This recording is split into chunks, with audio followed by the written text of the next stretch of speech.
ಮಾತನ್ನು D C M ಅವರು ಹೇಳಿದ್ದಾರೆ. ಇದು ಯಾವ ರೀತಿ ಆಗ್ಬೋದು ಸರ್? ಅಲ್ಲ, ನಾನು ಹೇಳೋದು ಅದು ಬೇರೆ ವಿಚಾರ. ಈ ಫಸ್ಟು ಹುದ್ದೆಗಳನ್ನ ಫಿಲಪ್ ಮಾಡಬೇಕು, ಅದೇ ಹಣನ ಇದಕ್ಕೆ ಕೊಡ್ಬೋದು.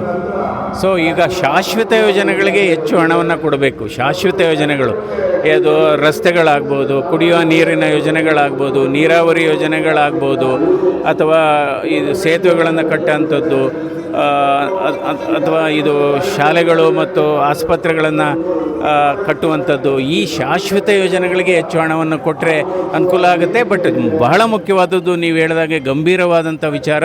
ಇವತ್ತು 2,80,000 ಹುದ್ದೆಗಳು ಖಾಲಿ ಇದೆ, ಅದನ್ನು ಮಾಡಬೇಕು. ಅದಕ್ಕೆ ಈಗ ಬರ್ತಕ್ಕಂಥ ಬಜೆಟಲ್ಲೂ ಕೂಡ ಪ್ರತ್ಯೇಕವಾಗಿ ಹಣವನ್ನು ಮೀಸಲಿಡಬೇಕು. ಅಂದರೆ ಹುದ್ದೆಗಳಿಗೇ ಮೀಸಲಿಡಬೇಕು. ಅದನ್ನು ನಾವು ರೆವಿನ್ಯೂ ಎಕ್ಸ್ಪೆಂಡಿಚರ್ ಅಂತೀವಿ.